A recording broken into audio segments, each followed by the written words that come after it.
Week 5 of the NFL is in the books and the Patriots suck. Life is good, baby. So let's do some power rankings. What's crack-a-lack? It's your boy, Broshmo. Just in case you did not know, so go ahead, become bro and subscribe. Leave this video a thumbs up if you enjoy the content. As always, let me know what you think in the comment section below, where we had that nice, beautiful football discourse. If you're unfamiliar with the format, let's go ahead and get you caught up. I separate this into 5 tiers with, of course, at the top, Super Bowl contenders.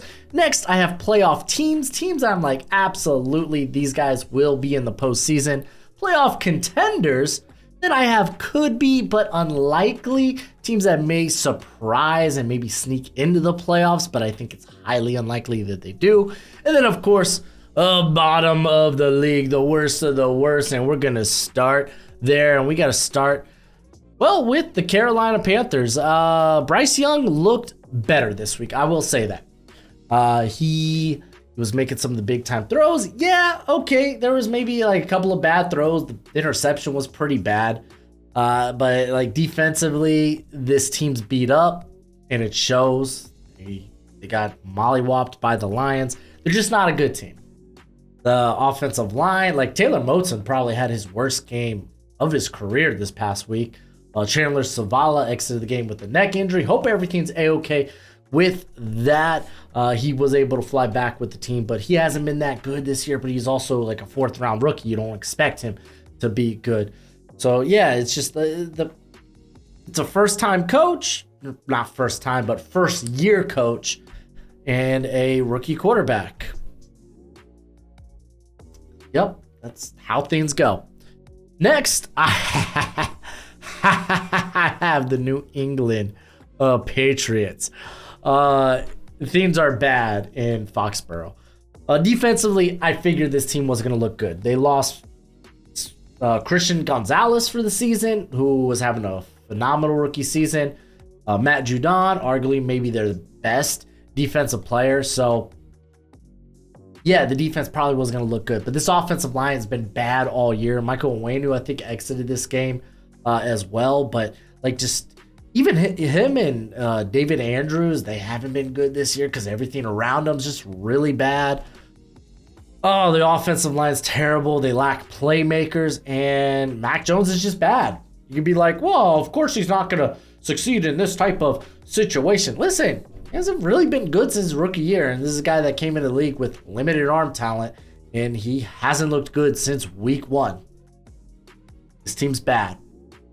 Gonna stay bad. This is his 2nd time being benched in 2 weeks. Granted, benefit of the doubt, game was out of reach last week.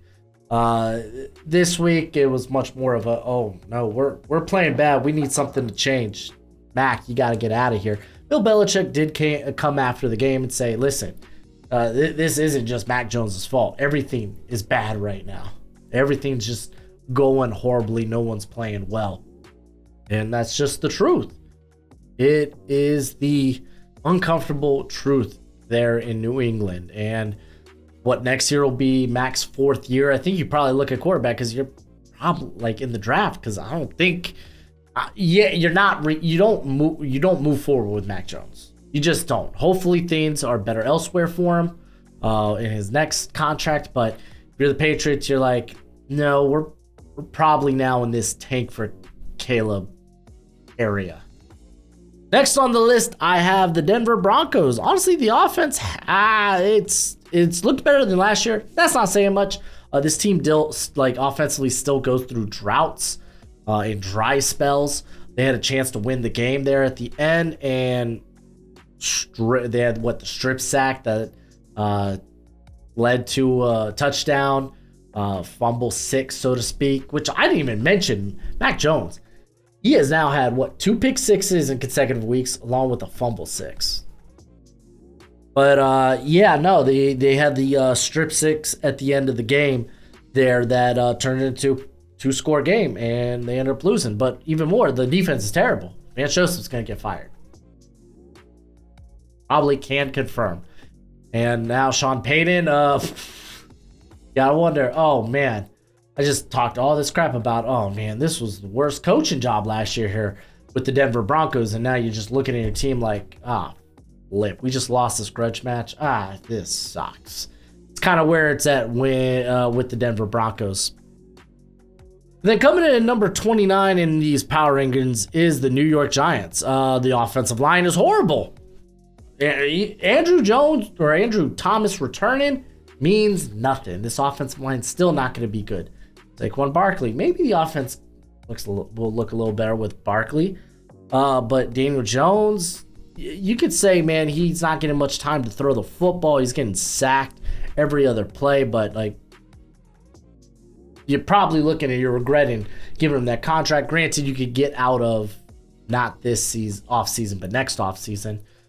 Defensively, there's only so much you can do. I mean, at least they had the pick 6 on Tua in this game by Jason Pinnock, someone who I liked coming out of Pittsburgh. But funny enough, that's their first half touchdown. Didn't come on offense. Just funny. Just things are bad for the Giants. It's a team that you just look at and just can't imagine things getting much better, even with an Andrew Thomas and a Saquon Barkley return. Like it will. They are a better team with those players, but man, like again, this was a team that overachieved last season. Giants fans, some of y'all at least, because I know y'all were in my comments, didn't want to believe it, but it's just the cold, hard truth. Still in this bottom tier category, and I gotta show love to them Arizona Cardinals. They play tough. Like, Cincinnati's a better team, but golly, they played tough. James Conner went down early in this game. I thought Joshua Dobbs didn't play a bad game. Yeah, he had the pick 6. A little bit of that may have been on the receiver, but he kept his team in the game, man. They were down 10-0 early, struck back, took the lead 14-10, I believe. Like, this is a team playing tough. They are not going to be, in terms of talent, better than their opponents, really, at any point this season. At least I don't believe so. They're going to come out, they're going to play tough, at least for this first half part of the season. Typically, these teams that are a little bit talent deprived, they'll play tough for the first half of the season, and then just that separation is just too much to continue throughout the remainder of the year. But good on the Cardinals, man. Good on the Cardinals. And then the final team I'm actually going to put in this tier, and I know some people may disagree with it, but it's the Chicago Bears. They dominated the Commanders this past week. Oh, it's so good. It's like, okay, let's reel back. They dominated the Commanders, which secondary has looked pretty bad this year. Manuel Forbes, he ended up getting benched in the game. And you beat the worst defense in football. Or no, you didn't even beat them, but you put up a lot of points and a lot of yards against the worst defense in football. Let's reel back on the hype train. Good. You got your first win. You did it in dominant fashion. Justin Fields looked good. Let's reel back. That secondary still beat up. Defense still not very good.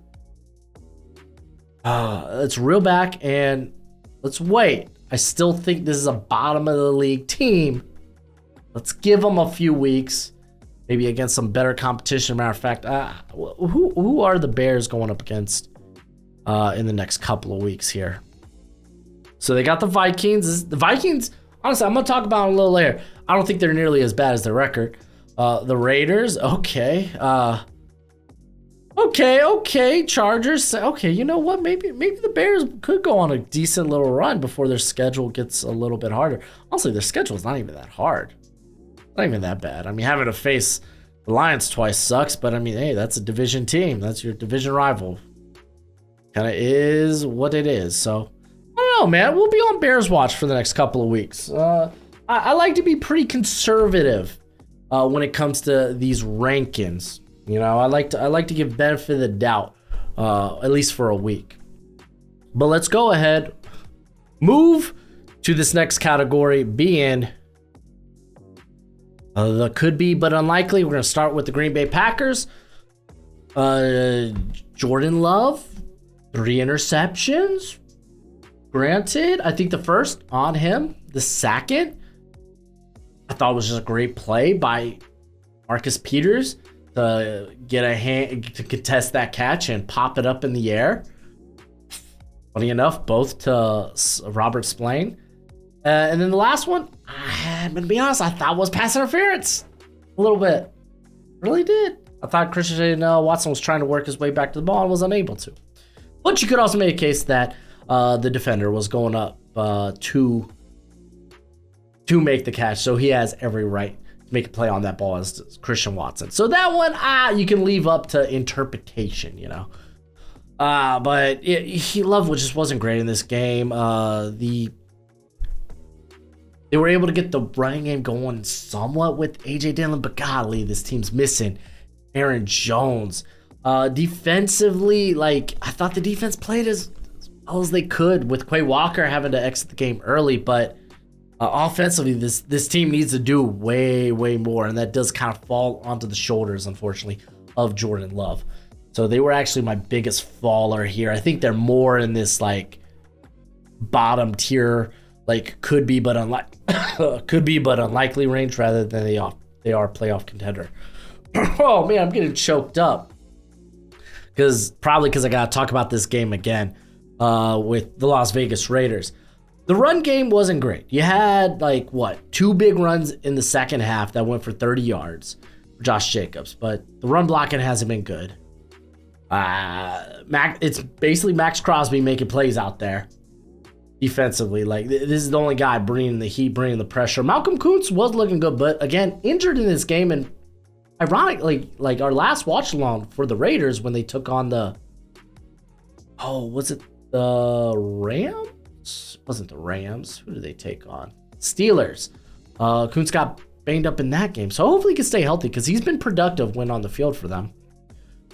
But like, okay, defensively, you had some other guys kind of step up, but like, still, like, defense, like, they're lucky they're facing the Packers. They really are, because the Packers offense just can't move. Offensively, I feel like they can't move. Like, Jimmy G got into a rhythm. Like, the Packers try to take away Devontae Adams, and Jacoby Myers just ended up having a huge game. They're like, all right, fine. I mean, hey, y'all need to cover me. I'm one hell of a number 2 wide receiver. But yeah, I'm just not there with the Raiders. I still feel like they're more bottom of the league type of tier, which I think honestly you could put both these teams there as well. Next, I have the Washington Commanders. People might be up in arms. The Bears just smacked the Commanders. Listen, I think all in all, the Commanders are probably a better team moving forward than the Bears. Again, things can change. Might not be right on this one. We saw a good Sam Howell in this game. He does hold on to the ball way too long, but he kept this team in the game. The defense had a tough time stopping the run, and the Bears were able to do a good job to kind of scheme up, or at least scheme away from the pressure, because like Chase Young's been looking really good, but the secondary's it's kind of bad. Like, Emmanuel Forbes ended up getting benched because he kept getting toasted in this game. Kendall Fuller ended up getting toasted in this game. Like, it just wasn't a good showing. I think Derek Forrest was the only guy that really looked good in the secondary. Cameron Curl, but he plays more around the line of scrimmage. So, I think better days are ahead. We've seen good Washington. And I believe in good Washington. They've played a team like the Eagles to the wire. I believe they can be that team, especially if Sam Howell could kind of play like he did in this game. Of course, I want him to get the ball out sooner, but I mean in terms of not making those cataclysmic turnovers. And even when, okay, he had probably one bad pass and was more in the middle of the field and it didn't go for a pick six. There's a plus. But quit taking so many sacks. Granted, the offensive line's not been good for Washington, but he's also not helping things there. Next in this tier at 23 is the Minnesota Vikings. Let's talk about it. This team, all their losses have come by one score. They had the chance with the Hail Mary at the end that Kirk Cousins gets sacked on. But this team's playing better than their record. They truly are. This defense, especially since Marcus Davenport came back healthy, they're getting after it. They're doing well enough, playing more of a bend, don't break. Like, Brian Flores has this team playing well defensively. And I really don't think they should. They should be playing this well. It was nice to see Garrett Bradbury back in this game, coming back from return from the injury. He looked really good. Obviously, kind of the big thing coming out of this game is Justin Jefferson. How long is he out with the injury? We'll know more hopefully later this week. I can imagine Vikings fans are going to be talking about, oh, we kind of got screwed out of this game. They're not calling, they're favoring the Chiefs. I mean, the Chiefs were flagged like 10 times for over 100 yards in this game. Can we just stop there and just say the refs are a bit inconsistent now and then? However, there were two big calls that didn't go the Vikings' way in this game, with like the Travis Kelce, should have been the Josh Metlis interception, where like Josh, like Kelce made the catch, hit the ground, but like Metlis kind of like rolled through and like took the football. And you got to imagine that would have been called a drop if he rolled that out and let it hit the turf. You got to imagine it'd be called a drop, because NFL's pretty weird when it comes to what's a drop and what's not a drop. What's a catch? What's not a catch? But I don't know, man. It's kind of funky. That one's kind of like, I saw it and I was like, I feel like that's more of a catch, but I can see how the NFL's like, it's just not, what is it? Coherent? That's not the word I'm looking for. Consistent. Let's go with consistent with at least the continuity the NFL has labeled a catch and all the hoops you got to jump through. Because it's like you could say he didn't complete the catch yet upon hitting the turf and being down, so it should be an interception. I could see it either way. The pass interference call that went for like 31 yards was really bad. It was an underthrown ball. That one, I'm with you, Vikings fans. But this is a better team. Kirk Cousins playing good enough football. This is a better team than where they're ranked. Tennessee Titans, I could see them moving down a couple of spots here, because this team plays much better at home than they do on the road. However, they played a pretty good game here against the Colts on the road. Unfortunately, next week, their home game is a London game, so it's an away game. They're probably going to lose, and they're facing a pissed off Ravens team, which we'll talk about later. But, man, they can't get the run game going consistently. Nicholas Petit-Frere didn't play this game, though he was eligible to return. And I guess the offensive line was fine enough. Like, I feel like Andre Dillard's still kind of a disappointment there at left tackle. Just kind of switch him and Peter Skoronski. Have Peter Skoronski play left tackle and put Dillard in there at left guard. But yeah, the Titans they don't feel like actual playoff contenders. But Mike Vrabel's a guy that's going to have this team playing tough. Question is, can they do it consistently on the road? Up here at 21, I got the New York Jets. Yes, we're still in this category. Zach Wilson, the glass slipper fell off, and he returned to the Zach Wilson we know and love. Mr. Inconsistent and doesn't look great. Breece Hall, though, he tore it up. Unfortunately, obviously, you lose Elijah Vera Tucker for the season. That really sucks. For a line that's offensive line that's kind of already been inconsistent, you lose your best player. Big blow there. I don't believe in this team offensively. However, defensively, they're going to keep them in games. This defense is freaking fantastic. Good win, I guess, over a bad Broncos team. Next, this team, I have up 6 spots. So many people were mad that I had them so low. They're still in this could be but unlikely category, but it's the Houston Texans. CJ Stroud's been amazing this year. And I'm not talking like elite level amazing. I'm saying this guy's isn't playing like a rookie. He's played clean, and he's given his team some shots. He essentially had the go-ahead touchdown to Dalton Schultz at the end of the game there before Desmond Ridder, which we'll talk about him in a minute, drove his team to get the Young Hoku field goal for the win. I do worry about this team defensively. They feel beat up, even though they got some players that have returned from injury. It still doesn't feel like they're 100%. They're inconsistent and getting pressure. It's just not a great defense right now. It's not a good defense. It's kind of like a kind of defense. You look at this defense, and it's like, yeah, this feels like a first-year coach defense. But offensively, man, they are great. But I just don't feel they are actual contenders quite yet. So I don't know. You can burn me in the comments for that. It is what it is. But I do like this Houston team. They're trending in the right direction.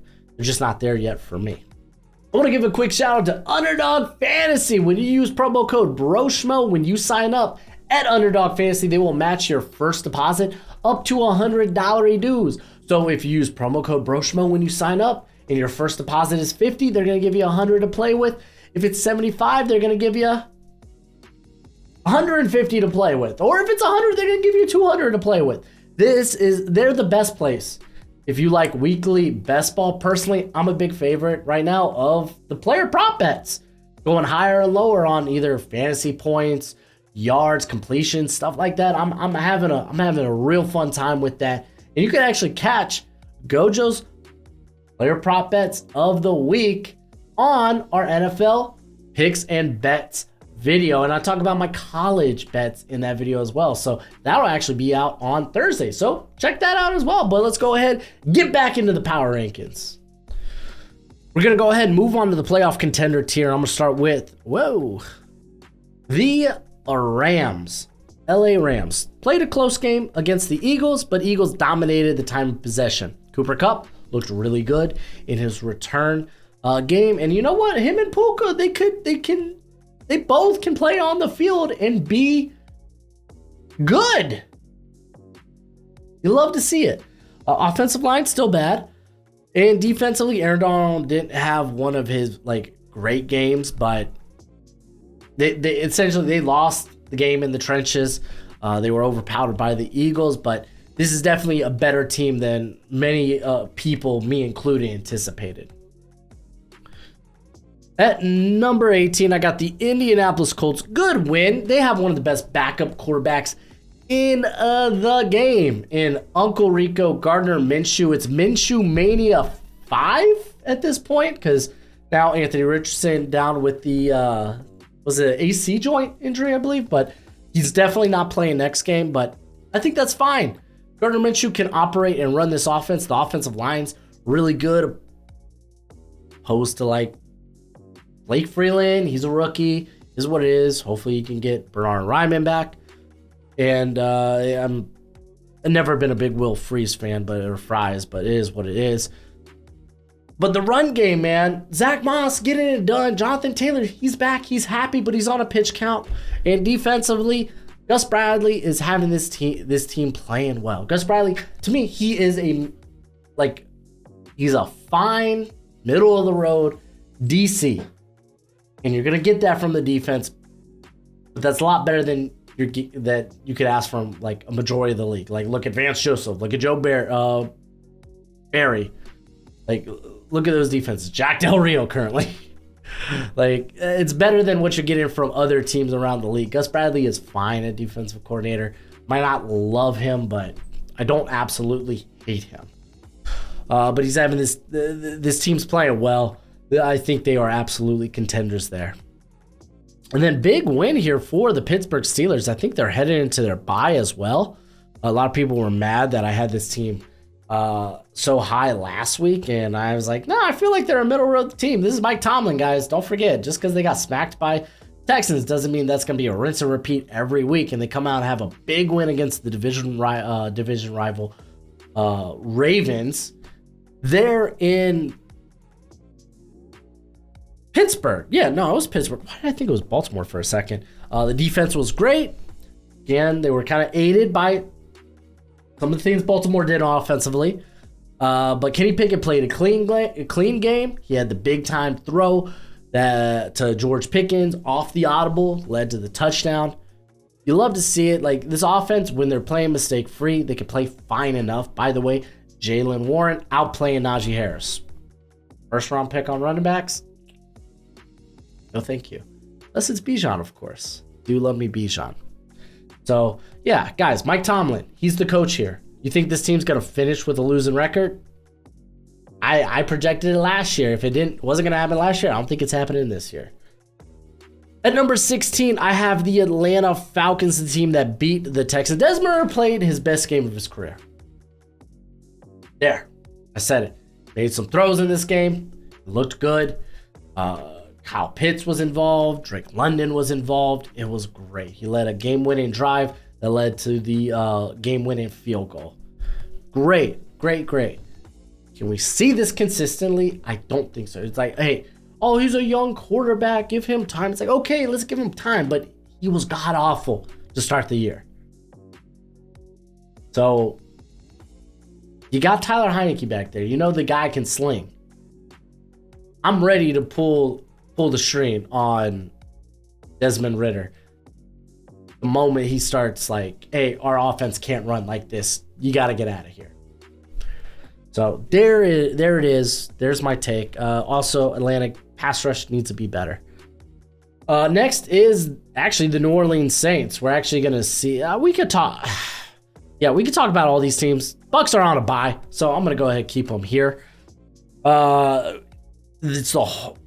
got the NFC South here.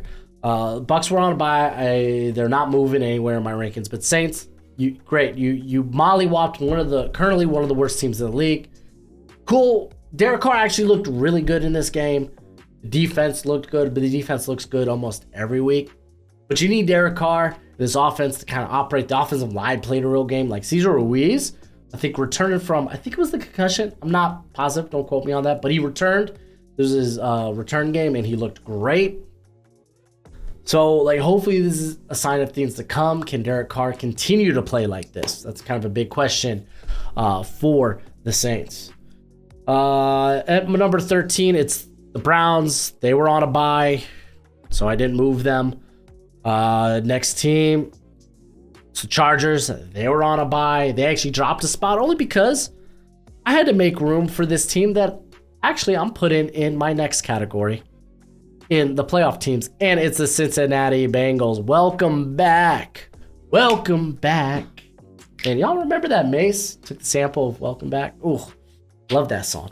But Bengals, man, Jamar Chase annihilated. Joe Burrow looked healthier. Is he back to full health? No, it's a calf injury, but it looks he was moving well. He was able to make those like deep throws. He was throwing with zip. It's encouraging. Like, well, it's against the Cardinals. Hey, listen, the Cardinals giving everybody troubles. Just saying. So it was encouraging. The defense played well. I think they didn't have Chidobe Awuzie in this game, but DJ Turner stepped up. He had Cam Taylor-Britt on the other side. So, like, it's encouraging. This is why I was, like, slowly dropping the Bengals. You can't count the Bengals out, man. That team is good. They just need healthy Burrow. And then T. Higgins, hopefully he can come back healthy. He missed this game with the rib injury. At number 10 here, I got the Dallas Cowboys. Do we really want to talk about this? Do you want me to talk about this, Cowboys fans? I don't think you do. 49ers bent you across their knee and put you in your place. Let's just call it that. Dak had 3 picks. Not great. They couldn't get offensively. What has this team done offensively this season? Outside of just grab the coattails of the defense. Like, in that opener against the Giants, they didn't really have to do much. The Dallas had, a pick 6 and a blocked field goal for a touchdown before the offense really had to do anything. I think even in the Jets game, this offense hasn't been asked to do much outside of the Cardinals game. And what happened? Dak threw into triple coverage and it got intercepted and they lose that game against the Cardinals. Offensively, this team needs to be better. I think Tyler Biadasz left the game with an injury. Defensively, they just look demoralized. Brock Purdy probably played the best game of his career. And he's actually probably, I know this might sound crazy, but I think he is probably the most consistent quarterback currently in the NFL. He's playing the best, on the throw-to-throw, game-to-game basis right now. Brock Purdy for MVP, baby. But yeah, Dallas, there will be better days. Let's just kind of act like this was a bye week. Next, I have the Baltimore Ravens. Lamar Jackson had a phenomenal game. He was let down by his receivers. 7 drops in this game. You even had you had a drop by Rashad Bateman for a touchdown. I think it was Bateman, right? Yeah. Mark Andrews, his most trusted, reliable target, had 3 drops just in this game. Zay Flowers trips downfield on a long ball. Like, Lamar wasn't going to be helped out. And then you look at Ronnie Stanley probably having one of the worst games of his career. Like, we had a couple of tackles this week, like really good tackles. Taylor Moton, Ronnie Stanley, who just had really bad games this week. So, like, there'll be better days for Baltimore. Like, this team will be better. Injuries, though, are mounted. OBJ getting hurt in this game. And it was his return game. Feels like all the pass rushers for the Ravens are hurt. So something to monitor there, but I still think the Ravens are a really good team. I have them here at 9. Next is the Seattle Seahawks. They're on a bye, guys. Like, ain't much to talk about. Can't wait to see you play this upcoming week. And then my final team in this tier is the Jacksonville Jaguars. Why is Jacksonville making a case to be a London team? Like, Jaguar fans, like, if you live in Jacksonville, you be like, nah, guys, you can't go over there. Why y'all winning so much over there? 2-0 this year in London. And they beat Buffalo. That's a really good win. The team looked great. Calvin Ridley getting his spunk back. Travis Etienne going off. Cam Robinson coming in. By the way, he didn't start this game. Walker Little did, but he got hurt. Cam Robinson came in and had a really good game. Outside of, like, I think 1 snap, which I think led to a strip sack. But Trevor Lawrence is playing great. The defense, Ravon Walker had 4 pressures in this game. Like, their secondary is so underrated. Like, people sleep on their secondary just because they got to cover forever, because if it's not Josh Allen getting pressured, nobody really is. So, yeah, no, man, the Jags are looking good. They're up here at number 7, and then we're going to go to my Super Bowl contenders, and that's right. The Detroit Lions are my first team in this Super Bowl contender tier. A little bit of the injury bug. Entering the game, Amon-Ra St. Brown's out with the abdomen injury. You got Jahmyr Gibbs. I think it was the hamstring injury for me, so they were without those guys. Unfortunately, Emmanuel Mosley making his return gets hurt 2 plays, tearing his ACL once again. So, like, man, best wishes to him, man. Keep him in your prayers. Like, that just sucks. But they're able to get things done. Like, Aleem McNeil's like, hey, Aiden Hutchinson, I see you got a sack and interception in this game. Let me help get some pressure. Like, everybody was getting pressure in this game. And I get it. Carolina's offensive line's not that good. But still, it's nice to see, like, Aleem McNeil. This is, like, 3 straight weeks where he's like, guys, Aiden Hutchinson is not alone. Like that Michael Jackson song. You are not alone. I'm not a singer. I am here with you, though you're far away. Something. Yeah, Jared Goff's playing great football. The offensive line's amazing. Like, the Lions are great. They're just great. I don't have much change with I actually have no change with the top 5. I got the Dolphins here at number 5. Good win against the Giants. Tua didn't look great. He threw a pick 6. It's like, yeah, but their offense looked unstoppable. He threw a pick 6 and it didn't matter. They were always being the Giants. There was no worry that the Giants were even going to come close in this game. This is the fastest team in football. I think they just set the record for most yards through 5 games, passing the greatest show on turf, the Rams, back with Kurt Warner and Torrey Holt, Isaac Bruce, Marshall Faulk. Yeah, the Dolphins are good. The defense played good, but also the Giants are terrible. So, yeah, this is a good pick-me-up for the defense after, Buffalo last week. But, yeah, I'm going to keep them here. Matter of fact, I'm going to keep Buffalo ahead of them. They got the win on them, and Josh Allen's just really good. They're dealing with some injuries now here with, Christian Benford got hurt in this game. Taron Johnson, did he get hurt in this game? I know Matt Milano, who's likely out for the year. That really sucks. So, defensively, things are starting to catch up with them, but I even didn't Daquan Jones get hurt in this game too? Yeah, and then the Jags just started running the football really well. Ah, that makes sense. But they still got players there, like Von Miller's coming back. AJ Epenesa's really stepped up, and he's looking really good, making me feel a lot better about my draft projection for him years ago. And offensively, it's still Josh Allen. It's still Stephon Diggs. Gabe Davis is being more consistent. So it's like it's just hard to bet against the Bills if they kind of go on this losing streak and Allen just starts going. If he reverts back to YOLO Allen more on the consistent basis, then yeah, they're gonna move down. But I'm not moving them down right now.